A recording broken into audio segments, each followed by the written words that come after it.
Good morning. আমাদের দিনরাত্রির নতুন আরেকটি ভ্লগে আপনাদেরকে স্বাগত। আশা করি সকলে ভালোই আছেন। আজকে একটা স্পেশাল ডে।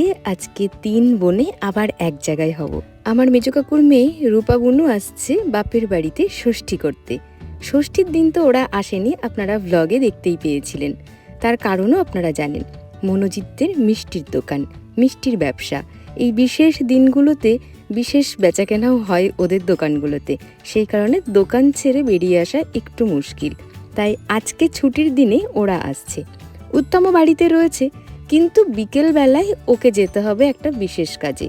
ওর ফিরতে একটু রাতও হবে। আর আমরা প্ল্যান করেছি রূপা আর মনোজিৎ আসার পরে সকলে মিলে যাব সন্ধ্যাবেলায় রেস্টুরেন্টে খেতে। উত্তম থাকতে পারবে না আমাদের সাথে, কারণটা তো আপনাদেরকে বললামই। যাই হোক, চলুন দিনটাকে আগে শুরু করি। আমের সিজন প্রায় শেষ হতে চলল। আপনাদের সাথে এখনও তিনটে ডেজার্ট রেসিপি শেয়ার করা আমার বাকি। প্রমিস জানি না আমি রাখতে পারবো কিনা। উত্তমকে বলেছিলাম কিছু আম নিয়ে আসতে, নিয়ে এসেছে। আমগুলো দেখে পছন্দ হচ্ছে না, কিন্তু মামুনি বলল মিষ্টি হবে। আর ক্যাপসিকাম নিয়ে এসেছে অনেকটা, প্রায় 1 কেজি 250 মতন। একজন জিজ্ঞাসা করেছিলেন ক্যাপসিকাম দাদা কোথা থেকে কেনে। ক্যাপসিকামগুলো উত্তম কলকাতা থেকে যে কোলে মার্কেট আছে সেইখান থেকে কিনে আনে। ওখানে না অনেক কম দামে সবজি পাওয়া যায়। যাই হোক, এখন চলে এসেছি রান্নাঘরে। এই গরমে ঝিঙে যেন পেটেন্ট সবজি হয়ে গেছে আমাদের পরিবারের। তাই ঝিঙে আলুর একটা পাতলা ঝোল বানাবো কালো জিরে দিয়ে।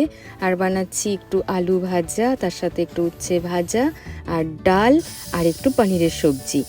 সকালে এক পোস্ত রান্না বান্না হয়ে গেছে, এখন দুপুরে রান্না করতে এসেছি। এই ভাত রান্না করার পাত্রটা সত্যি এত ভালো, মানে কি বলবো। মানে আমাদের পরিবারের দুবেলার রান্না একবারে এই হাঁড়িতে কিন্তু হয়ে যায়। এই বিশেষ পাত্রটিকে আমি হাঁড়িই বলছি, কারণ ছোটবেলা থেকে জেনে এসেছি ভাত হাঁড়িতেই রান্না করা হয়। কিন্তু রান্না করতে করতে একটা বিরাট বড় সমস্যা সৃষ্টি হলো। রান্না কিছুই হয়নি, গ্যাস শেষ। ইন্ডাকশনই ভরসা শেষে। ভালো ইন্ডাকশন কিনতে হবে, বুঝলে? না, বাজাজের এটা ভালো না, একটু কমা।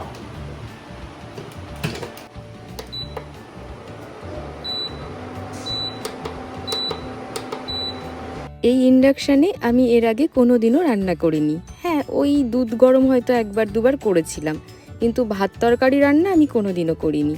তাই এর সিস্টেমগুলো আমি জানিও না। অনেকক্ষণ ধরে চেষ্টা চরিত্র করার পরে অবশেষে গিয়ে বুঝতে পারলাম এই সিস্টেমটা আসলে কি।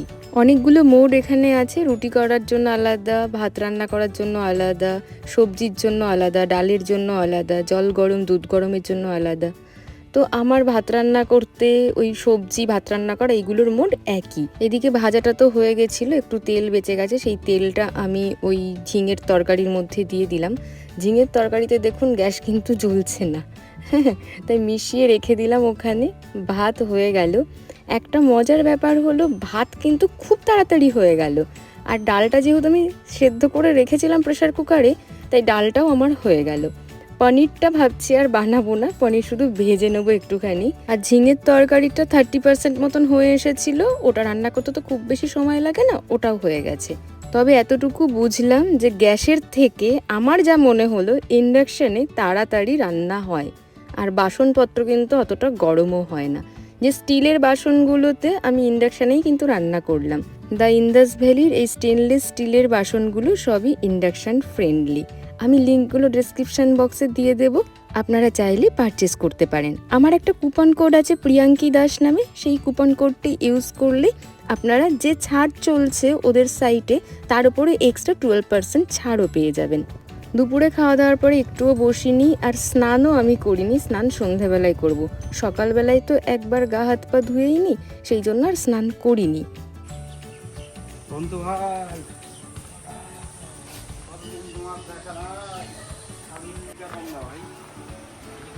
হ্যাঁ, দুটো ভালো দেখে দাও তো, বাড়ির সামনেটায় রাখবো। এতক্ষণে নিশ্চয়ই বুঝতে পারছেন যে কেন আমরা স্নান করিনি। গাছ নিতে এসেছি বাড়ির একদম পাশের নার্সারিটিতেই। বাড়িতে গিয়ে এই গাছগুলো লাগাবো, আরও কিছু কাজকর্ম আছে সেগুলো করব, মানে পরিষ্কার পরিচ্ছন্ন বাড়ি ঘর দুয়ার, সেগুলো সকাল থেকে করে উঠতে পারিনি, একটু ব্যস্ত হয়ে গিয়েছিলাম। সেই জন্যে সেই কাজগুলো করে একবারে সুন্দর করে স্নান করে নেব। আর বিকেলবেলায় যেহেতু বেরোনোর আছে, তাই একবারে ফ্রেশও লাগবে। গাছ নেওয়া হয়ে গেছে, নিয়েছি একটি চায়না ডল, দুটো এরিকা পাম, আর একটা গাছ কিনে রেখে গেলাম আমার ঘরে। এর আগে আপনারা দেখেছিলেন ফিডেল লিফ ফিগ একটা গাছ আমি রেখেছিলাম, সেই গাছটা মারা গেছে সদ্য। তো ওই জায়গাটা এত ফাঁকা লাগছে, তা এখানে দেখলাম ফিডেল লিফ ফিগ খুব ভালো রয়েছে, তো এখান থেকে নিয়েছি। বাড়িতে এসে একটুও বসেনি উত্তম, গাছ লাগানোর কাজে লেগে পড়েছে, আর আমি ওদিকে ঘর পরিষ্কারের কাজে এখন যাব।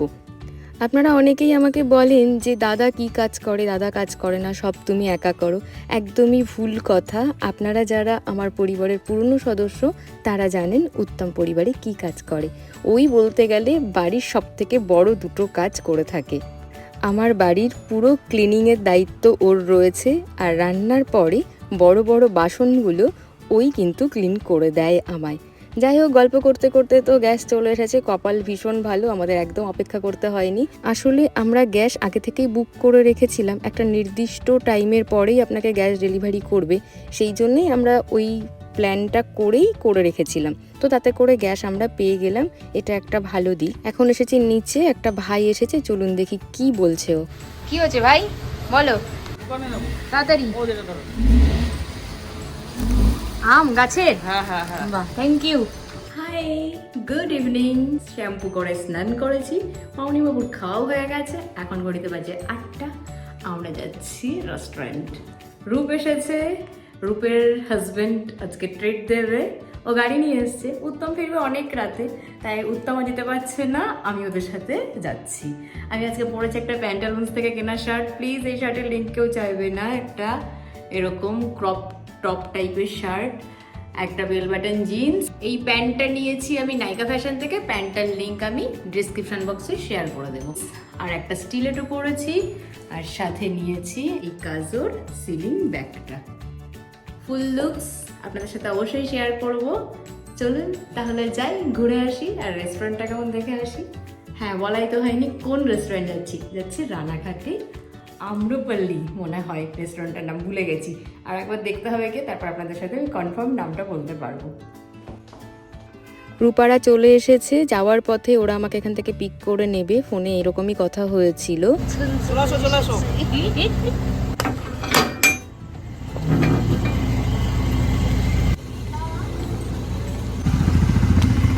কোন দিক দিয়ে উঠবো? পাশ দিয়ে?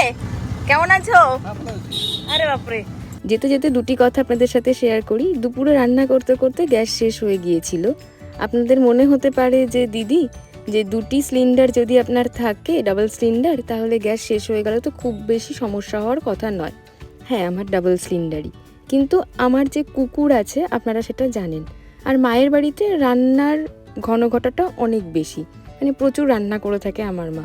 তো মায়ের দুটি সিলিন্ডার সবসময় প্রয়োজন, আর আমার একটি সিলিন্ডার মায়ের বাড়িতে এক্সট্রা দেওয়া আছে, সেটাতে কুকুরের রান্না হয়, মানে আমার বাচ্চাদের রান্না হয়। তো সেই কারণে আমার ডাবল সিলিন্ডার থাকলেও সেই সুবিধাটা সবসময় আমি পাই না। আর আমার যেহেতু অল্প বিস্তর রান্নাবান্না থাকে, তো ইন্ডাকশান দিয়ে হয়ে গেল।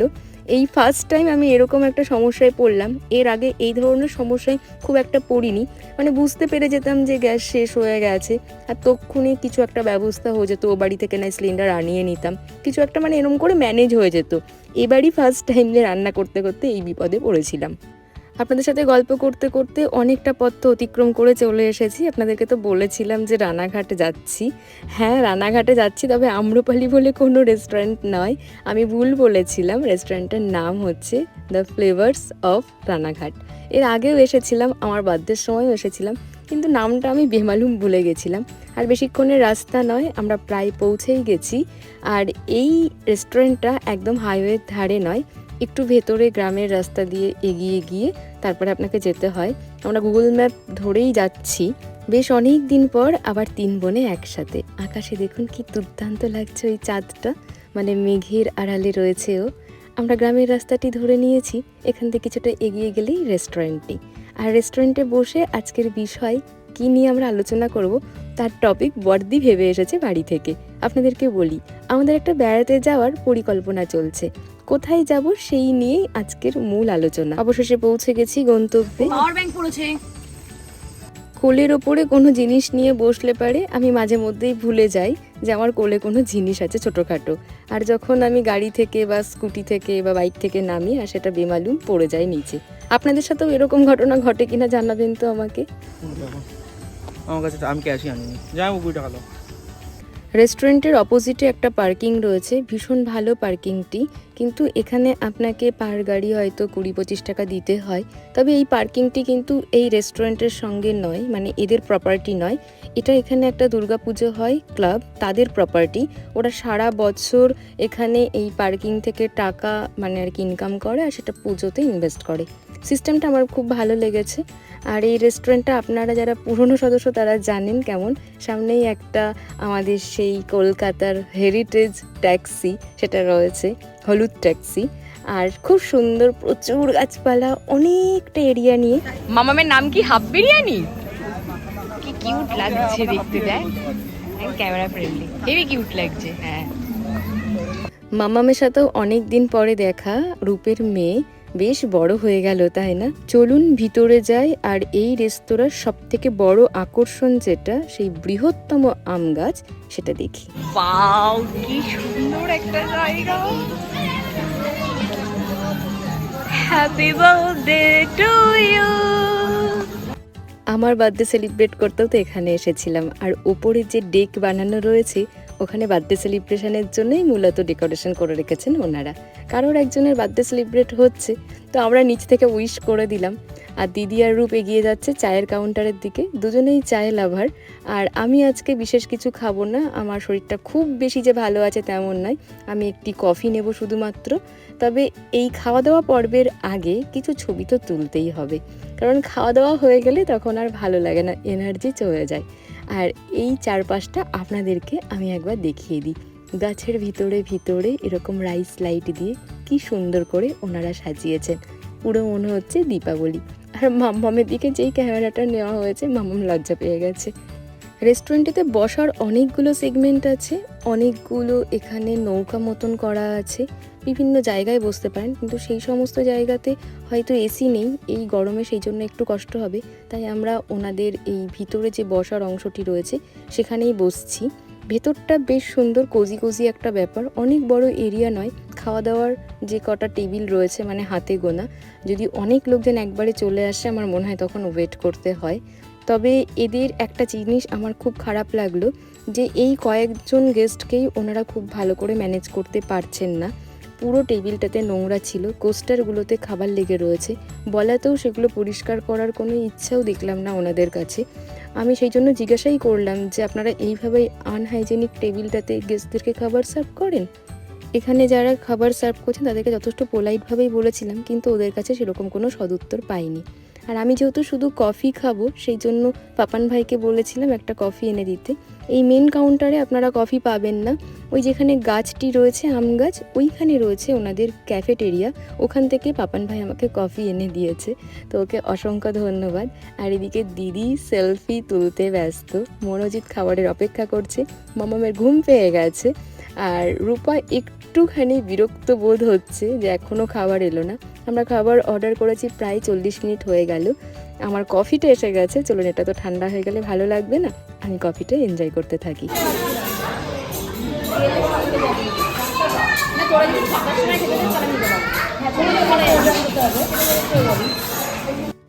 এখন আলোচনা চলছে কালকে রূপা কখন বাড়ি যাবে, আর সম্ভব হলে কালকে লাঞ্চে আমরা যেতে পারবো কিনা। ভাইয়ের এত খিদে পেয়েছে, ভাই ক্যাফেটেরিয়াতে গিয়ে আবার একটু ফ্রেঞ্চ ফ্রাই নিয়ে এসেছে। তো ওনারা খাবার দিতে এত লেট করছেন সত্যি, কিন্তু খাবারের স্বাদ না এখানকার অসাধারণ। আমি এর আগে যখন ননভেজ খেতাম তখন এসেছিলাম, এনাদের এই কাবাব সত্যি অপূর্ব খেতে। তো একটু দেরি করে ভালো খাবার খাওয়া যেতেই পারে। প্রচুর কাবাব অর্ডার করা হয়েছে, আমি তো এসব কিছুই খাই না, কিন্তু আমার সামনে থরে থরে এই সমস্ত খাবার সাজানো। এর আগে আপনারা অনেকেই আমাকে জিজ্ঞাসা করেছিলেন যে দিদি তোমার কোনো অসুবিধে হয় না? না, আমার বিশেষ কোনো অসুবিধা হয় না, আমার ইচ্ছেও করে না খেতে। তবে উল্টো রিয়াকশান হয় যদি অনেক বেশি পেঁয়াজ রসুন দিয়ে মাছ ভাজে বা মাছ রান্না করে, মাংস রান্না করে, সেই গন্ধটা আমি আজকাল নিতে পারি না, আমার খুব কষ্ট হয়। যাই হোক, আমাদের খাওয়া দাওয়া হয়ে গেছে, এখন বাড়ি ফেরার পালা। বাবা আর মেয়ে হেঁটে চলেছে আগে। এই অপূর্ব দৃশ্যখানি ক্যামেরা বন্দি করে রেখে দিলাম, খুব ভালো লাগছে ওদের দুজনকে। খাওয়া কমপ্লিট, এখন আমরা বাড়ি যাচ্ছি, কিন্তু এখন বাজে 11:30। আমার কালকে উঠাবার সকালে রান্না আছে, কলেজ আছে, নিজেকে এখন মাঝে মধ্যে যন্ত্র মনে হয়। তবে ভাই বোনদের সাথে যখন আমি থাকি, আমার জীবনের এই সমস্ত ব্যস্ততা সম্পূর্ণভাবে ভুলে যাই।